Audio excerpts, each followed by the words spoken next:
اعوذ باللہ من الشیطان الرجیم، بسم اللہ الرحمن الرحیم۔ گھر سے نکلنے کی دعا اور ترجمہ۔ بسم اللہ الرحمن الرحیم۔ بسم اللہ توکلت علی اللہ، لا حول ولا قوت الا باللہ۔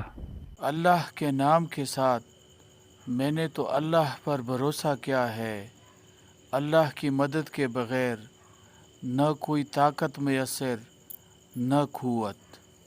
حدیث شریف میں ہے کہ جو شخص گھر سے نکلتے وقت اس کو پڑھے تو اس کو غیبانہ ندا دی جاتی ہے کہ تجھے ہدایت دی گئی اور تیری کفایت کی گئی اور تیری حفاظت کی گئی، اور ان کلمات کو سن کر شیطان اس سے ہٹ جاتا ہے، یعنی اس کے بہکانے اور ایذا دینے سے باز رہتا ہے۔